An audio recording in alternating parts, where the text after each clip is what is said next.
Recently, the Baseball Writers Association elected one player to the Hall of Fame in baseball.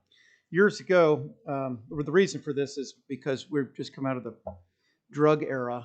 If you follow baseball at all, you know what I'm talking about, these performance-enhancing drugs. Back when this was a big deal, Roger Clemens was mentioned in something called the Mitchell Report. Do any of you remember this? George Mitchell, former senator, wrote a report regarding drugs in baseball.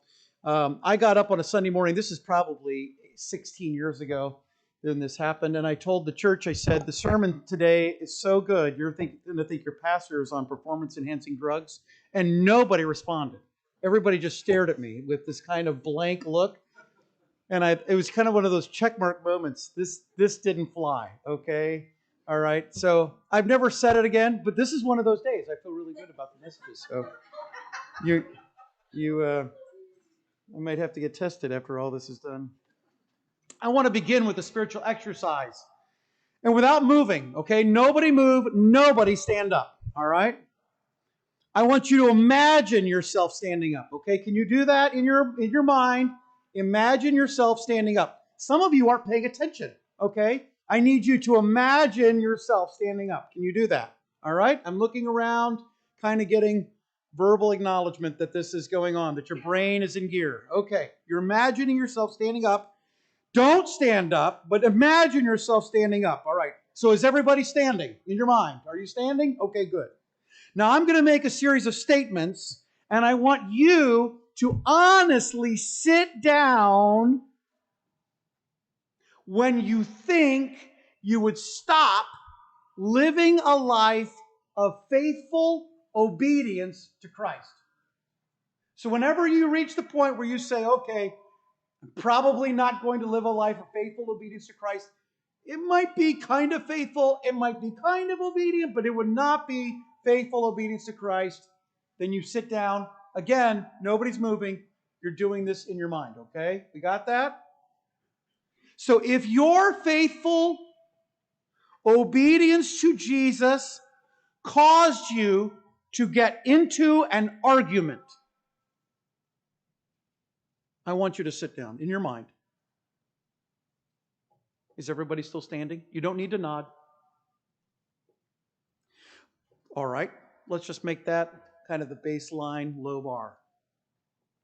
If your faithful obedience to Jesus caused you to be considered a joke among your peers,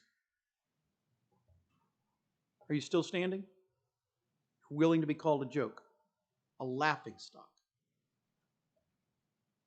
What if faithful obedience to Jesus caused you to lose your job?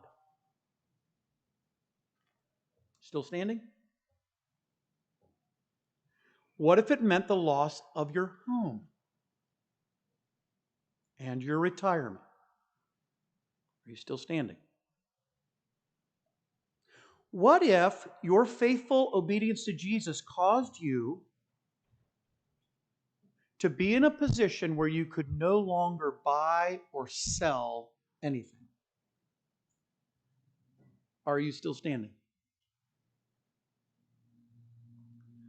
What if it meant you would go genuinely hungry and become destitute? Are you still standing? And what if it threatened your life? Would you live a life of faithful obedience to Jesus if it meant being publicly put to death for your faith? I heard of a youth pastor who had this idea, a great idea, and I say great in air quotes because it wasn't a very good idea. And I've probably told you this story before, but he decided to take the church teenagers out to a barn on a farm, put them all inside the barn, and was talking to them about standing for Jesus. And then he had this other guy in the church come in wearing a mask and carrying a fake rifle. And they told the teenagers, "Are you going to stand for Jesus?" And the first kid who said yes, they dragged him out outside the barn and shot him, okay, with a fake gun. You could hear the gun go off. And of course, by the time he's outside, they'd let the teenager in on the whole thing. And so he's supposed to scream and yell and, bang, and then he's dead. And then they come back in and they just kind of work through the youth group this way. Again, not a good idea, but you kind of get where he was headed with this, right? I mean, it's kind of the illustration I gave, but maybe taken. This is what teenage pastors, this is what pastors of teens sometimes do. You don't want to create post-traumatic stress in teenagers in the church.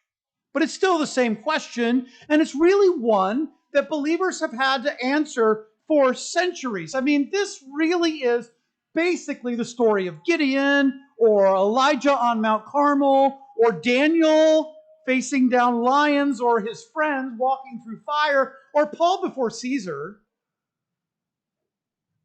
I mean, you can go through the Bible and find countless stories where God's people went through this kind of scenario.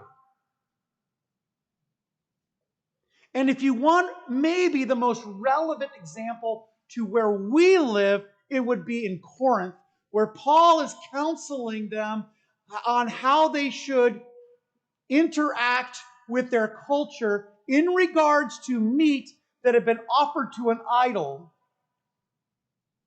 And the reason why the Corinthians had been pushing back on this whole idea is because they were afraid that if they completely stopped eating this meat, that they would become social outcasts. And maybe that's the most relevant place where we live in a new pagan America. Woke America. I'm not talking about the political stuff.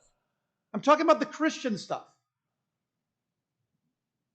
Where if you really believe in Jesus, then you probably should not be allowed to have any kind of place in our culture. That's probably close to what was going on in Corinth.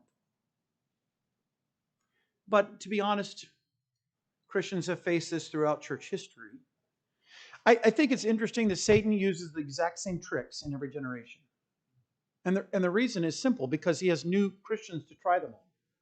He hasn't come up with new plans. The poor guy's been using the same ones over and over again, and he does that because they do work. And how unfortunate that is. So this particular trick is to challenge the resolve of Christians over conflict that is naturally generated by an open gospel witness. So, would you consider with me first? Gospel conflict challenges our resolve for Christ. Debate challenges the character of our resolve. Here's Stephen, chapter 6, verse 8. Full of faith and power. He's serving God. He's in the synagogue of the freemen. Here are all these people from other countries who are Jewish, who are here in Jerusalem, and they're disputing with him, and they can't resist his wisdom. Verse 10. And so after being called before the council, he preaches this really long sermon, which if you read it, isn't really that long. Although we probably have his abridged notes that Luke provides, which concludes with this application that is pretty hard. You're stiff-necked, you're hard-hearted, you resist the Holy Spirit because you've murdered Jesus. And what you find here, I think, is that ordinary Christians can be drawn into conflict as they are being Spirit-led. Now, I use that word ordinary because I think we tend to overemphasize Stephen's spiritual abilities because ours seem to pale in comparison. We look at ourselves and say, I'm not like Stephen, but I think if you notice, how he's described. And I don't mean in terms of what we're doing for the Lord. Stephen's ministry is not going to be the same as ours. So I'm not going to compare that. I'm not going to be in a synagogue with all these different nations around me of Jewish people. I don't think. So I don't think that's the parallel. But I think a stay-at-home mom can be just as ministry-minded as Stephen was. I think a carpenter on a job site can be just as ministry-minded as Stephen was. So what makes him ordinary is that he's just a regular Christian, but he's Spirit-filled. That's what verse 3 teaches us back earlier in chapter 6. He's Spirit-filled and he's wise. That's the wisdom that comes from walking with the Lord. And Luke adds now in our text that he's full of faith and power, all of which is available to every ordinary Christian who is obedient to the Spirit, yielded to the Spirit, and dependent upon the Spirit. So what I'm saying is this: we all can be like Stephen.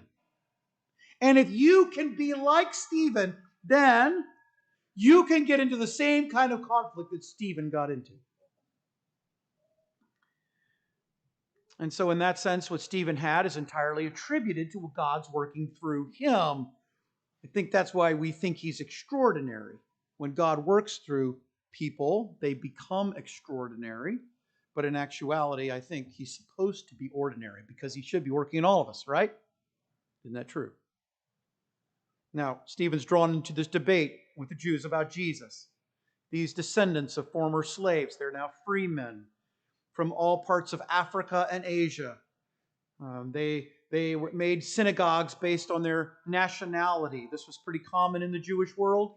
And now, clearly, the cause of the debate is Jesus. He's debating Jesus. And that's caused conflict here in Jerusalem. And Stephen's wisdom is unquestioned. They can't even answer him. Because, my friends, the truth is unassailable. I was sitting in my orthodontist's office back when I had my braces.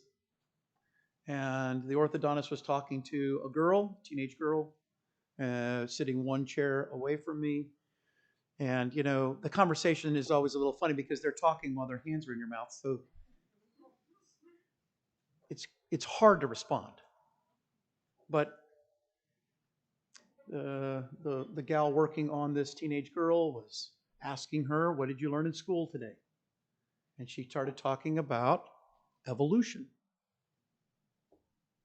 And so I decided to jump in. I can't let that go.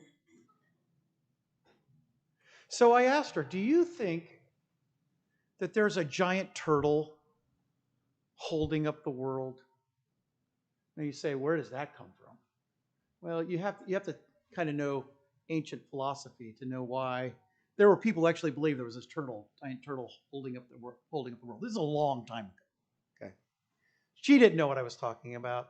Nobody else. They just think this guy's crazy. But I was headed somewhere. And after I revealed why I asked her this question, I started asking her questions about evolution. My friends, it's unassailable. You did not come from a monkey. And how in the world does anybody believe that you did?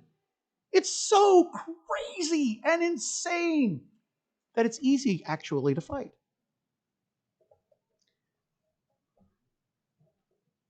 And so it's unassailable. And it's really interesting that when you push back in that situation, everybody gets really quiet in the whole room. I mean, everybody got quiet. Because now I am speaking truth that goes counter to what everybody believes, even though in their heart they don't believe this. Because it's nonsense. It truly is nonsense. I mean, it's insane nonsense. The truth is unassailable. You can't argue against. I was on a plane on Wednesday. My wife looks at me as we're way up above the earth and going, "How do people believe in a flat earth? You could see that it's curved. Just if you've ever been in a plane." Right? Kind of hard to argue against truth. Well, such debates reveal the nature of our resolve. to stand for Jesus. Because this debate turns ugly with these Jews lying about Stephen's arguments. And now you have these suborned men, these false witnesses in verse 11 of chapter 6 and verse 13. And they bring Stephen into conflict with the Jewish authorities. So the priest says to him, as they gather the council, is this true? And Stephen knows his answer holds his life in the balance. But he says, beginning in chapter 7, verse 2, down through verse 53, he defends Jesus to the council. And he defends, here's his defense. He defends the gospel by an examination of the Old Testament record. And this defense exposes the sins of the Jews in rejecting Jesus, just like their forefathers have rejected the prophets. And finally, he presents Jesus as Messiah, who they falsely accused and murdered. You see, Stephen's resolve here is to stand for Jesus, and it's evidenced by his response to their questions. The debate exposes this to be true. So the character of his resolve now is evident. He's genuinely standing up for Jesus in this moment in time. Now, this leads then to a response of the Jewish authorities. This is letter B.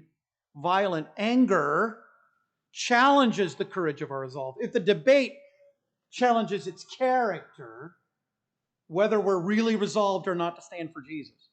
Now the anger says, do you have the courage to keep standing for Jesus? Because in verse 54, when they heard these things, they were cut to the heart. Christ's rejectors, friends, always become Christian persecutors. The council's fury against Stephen is revealed with two phrases. They were cut to the heart, a compound verb, which means to saw into two pieces. This is a kind of spirit-created conviction of sin in their lives when the heart is cut into two. But it's used to describe those who reject such conviction, which is exactly how the council reacted to Peter and the apostles back in chapter 5.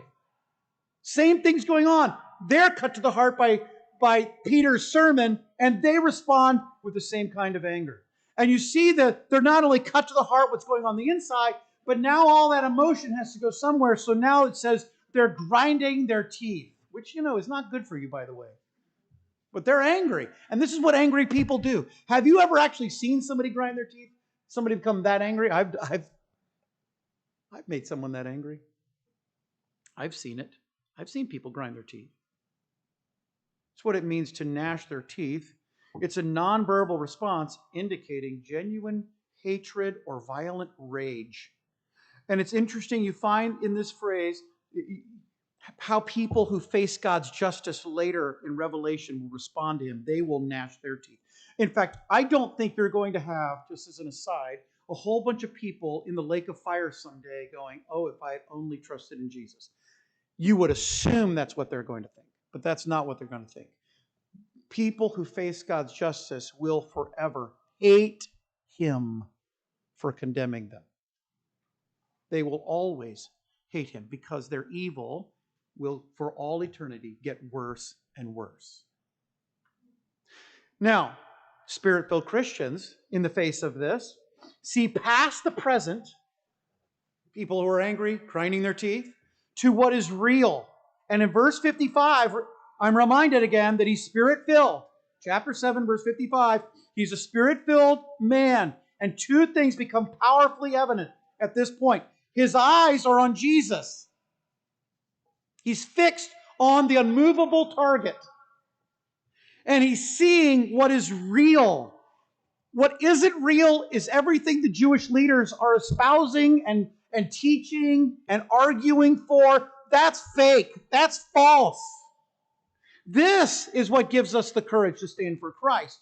Our eyes on Jesus. This is what Daniel does in the lion's den, or his friends do when walking through the fire, or what Peter does for a time walking on the water, or what Paul is doing when he stands before Caesar. The now isn't the real. Stephen is looking at Christ. In the moment of resolve, he has his eyes on Jesus. So I say spiritual conflict, over the gospel tests our resolve to stand up for Jesus Christ. And it may not be a complicated debate involving Jewish history, and it may not turn violent, where your life is in danger, but the character and courage of your resolve will be tested as a believer. And you have three possible outcomes. You can stand down, you can just shut your mouth and walk away. You can look for some measure of compromise. And my friends, I'm just going to tell you that in our Western civilization, this is kind of where we are. The idea is ingrained in us that between two arguments, maybe the answer really is in between them. So we naturally move towards the compromising argument. The problem is, in many cases, that's true when you're not dealing with absolute truth, when you're dealing with just a matter of opinion. But when you're dealing with absolute truth, compromise is always compromise. Or you could stand up for the Lord, which is the only right answer. And it doesn't mean in an obnoxious way, like the pastor in northern Indiana who in a trade magazine, a Christian magazine for pastors, said the byline on their church's marquee is, "We kick the devil's blank." Maybe not the right approach. Maybe not. This makes you sound real like you're full of bravado. I don't think that's what Stephen had. I think he had courage. So not in an obnoxious way, but to stand up so that when Satan attacks our resolve to stand for Christ, now it says, I'm going to stand for him. And really, probably it won't be things like life and death situations or buying and selling. Okay? Yes, scripturally, it's possible that Revelation says those things will come at one point on earth. Yes. I don't think that means Bitcoin is where we're headed, or that if you get some sort of chip or app on your phone that you have the mark of the beast. It's probably not there. But where is it? It's in your office. It's in a talk with your neighbor. It's when you're in the community and your faith gets challenged. Do you stand for him or not?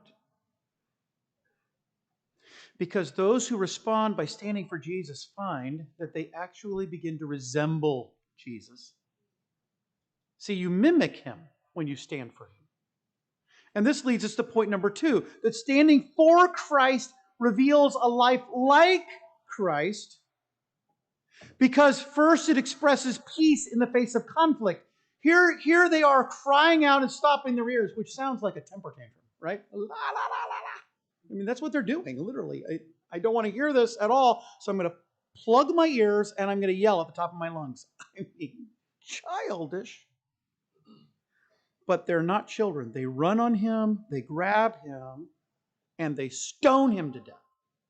And the violent reaction against Jesus may result in a violent reaction against you. I mean, they call Stephen a blasphemer. They're unified in stoning him to death, even though they probably didn't have a legal right to do that. It's just a mob rule situation. But how does Stephen respond? You see, when your eyes are on Jesus, so that you're standing for Jesus, you begin to show what's really going on under your heart. It comes to the surface. And in this case, it's peace. It's peace. In the midst of what ought to be real turbulence. It ought to be difficult. But here, Stephen repeats the words of Jesus on the cross twice. The first time, it's a little bit out of order in terms of the way Jesus said it, but the first time he says, "Okay, Lord Jesus, receive my spirit." So in the midst of the chaos, there's serenity. In the haze and dust of flying rocks of bone and blood, there's a river of peace just flooding him.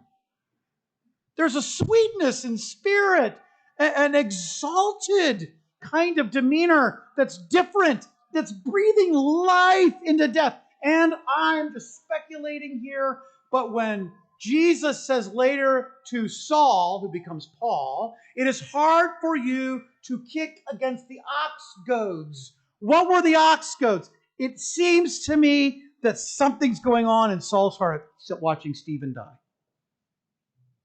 I just think Luke is making that inference. And I could be wrong there. But it seems like that makes a lot of sense. I think when Paul meets Jesus on the road to Damascus, it's not the first time he's confronted with Christianity. He's seen and watched these people who he's been hauling off to prison and to death. He's been watching them. And something in his heart has been stirring. And standing for Jesus that brings that kind of peace that comes only when you're walking with Jesus, that kind of standing shows that the Spirit is in control of your life, and spirit life is just breathed into an environment of death. It's like a whole bunch of people in a room that's dark and can't find something. I don't know, you're getting ready to go on a trip. And it's early in the morning, so you don't want to turn on any lights, and you're just using the night lights of the house. You're trying to find stuff, and finally you're just frustrated and say, nope, lights are going on. And all the kids are going, and people are covering their eyes because they're blinded now. But then you can see everything you need. Here you have all these people are sitting in the dark spiritually, and lights are going on as you're breathing Christ into a situation. Nobody should be at peace in the middle of this kind of chaos. But Stephen is. And not only is he resembling Christ in his peace, he's expressing love for one's enemies. And nothing is more Christ-like than that. He kneels down in verse 60, and he cries with a loud voice, Lord, lay not this sin to their charge. The godly man now kneels in intercessory prayer, and these people can hear him praying for them, which has to make me think they're angrier. Shut him up. They're now throwing rocks at his head. And don't you love what it says? He cried with a loud voice. Did he cry with a loud voice so that God would hear him? He cried with a loud voice so that they would hear him.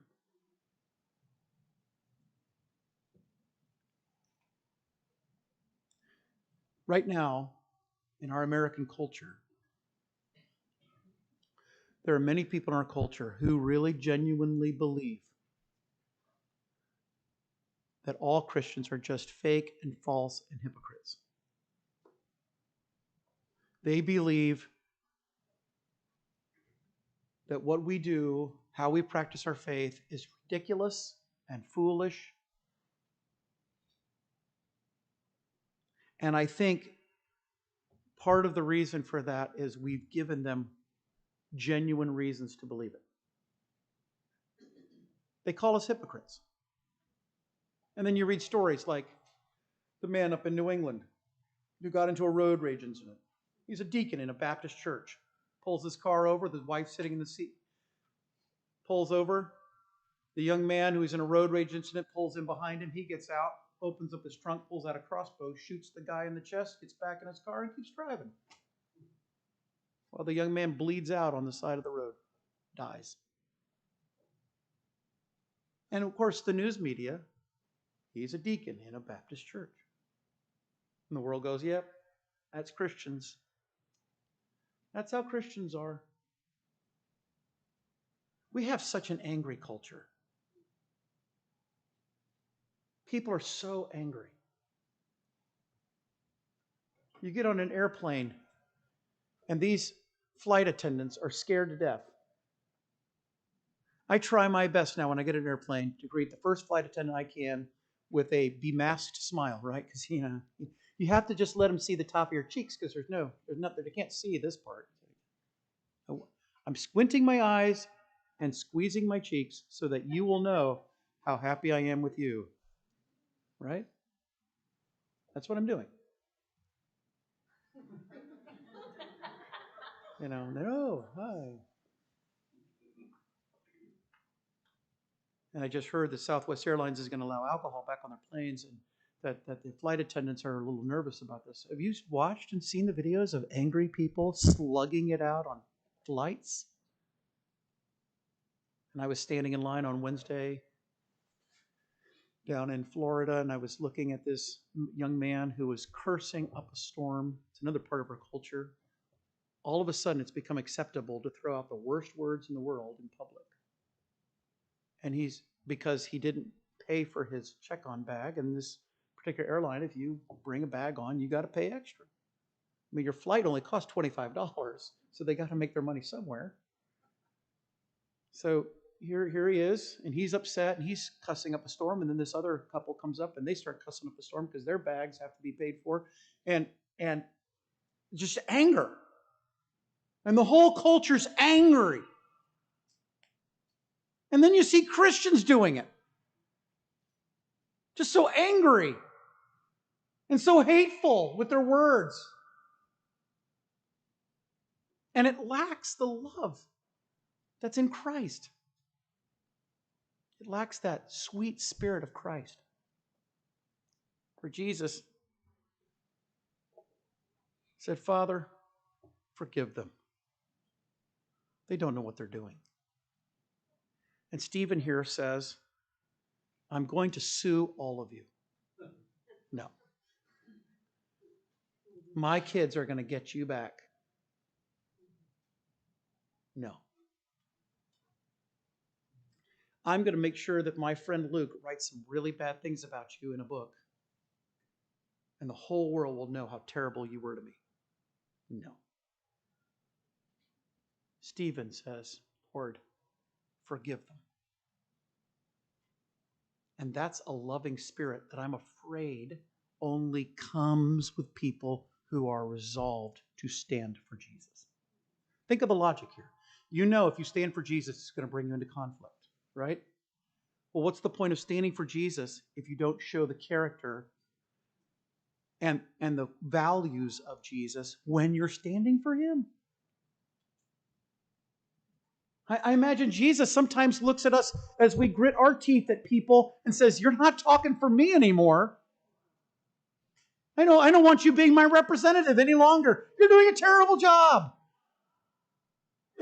I want somebody who really shows my love, who really demonstrates my peace. That's what I want.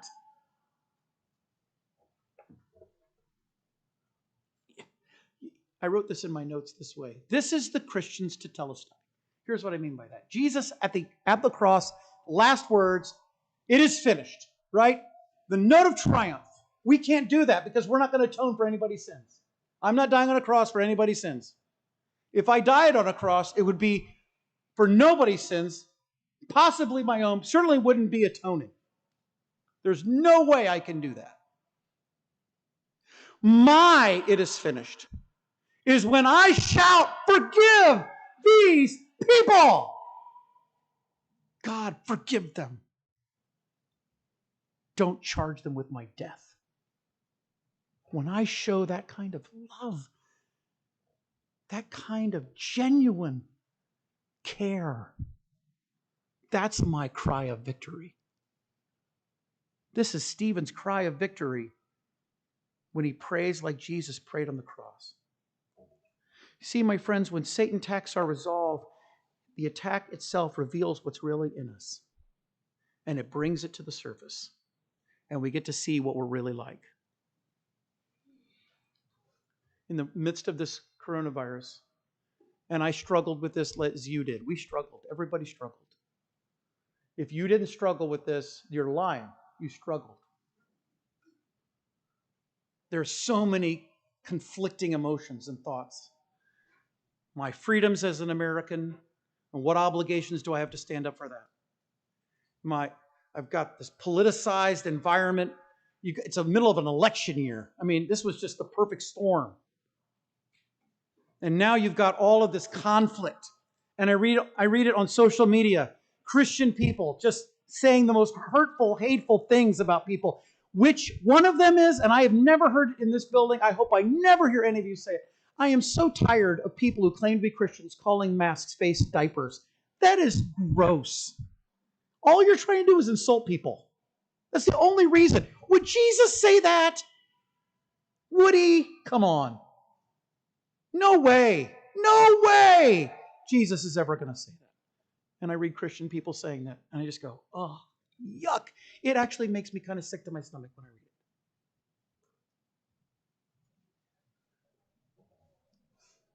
And I'm not up here saying you have to take a vaccine or you have to wear a face mask every single place you go. That's not my purpose here. My point is this.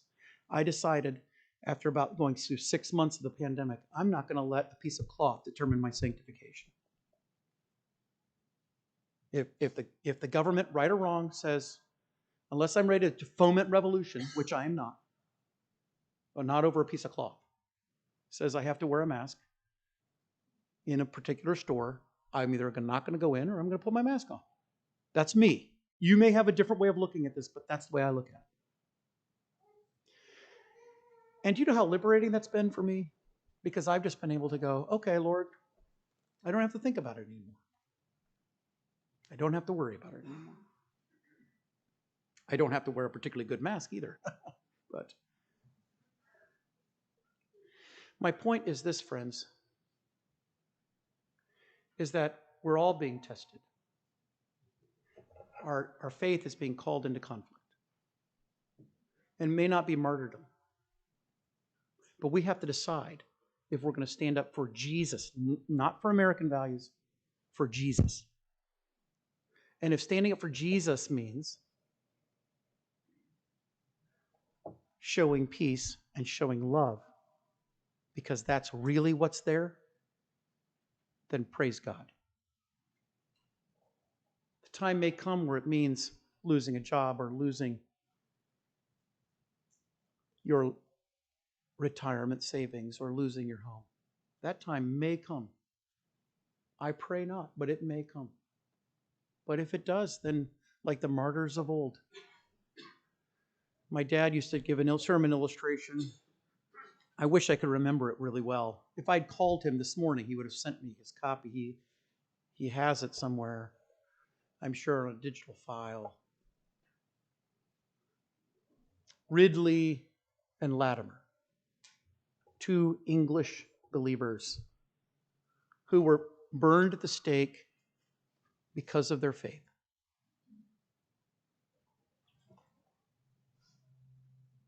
And Latimer said, Master Ridley, play the man. We will light such a candle in England this day that will never be burned out. You can go to the place in Oxford where these two men died. And they have found there bits of the stump from the stake, bits of bone, probably theirs.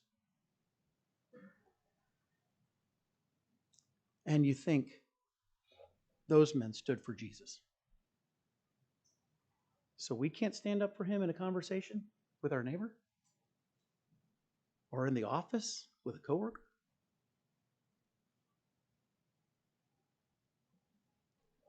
Satan's testing our resolve. I want to stand up for him. Let's pray together.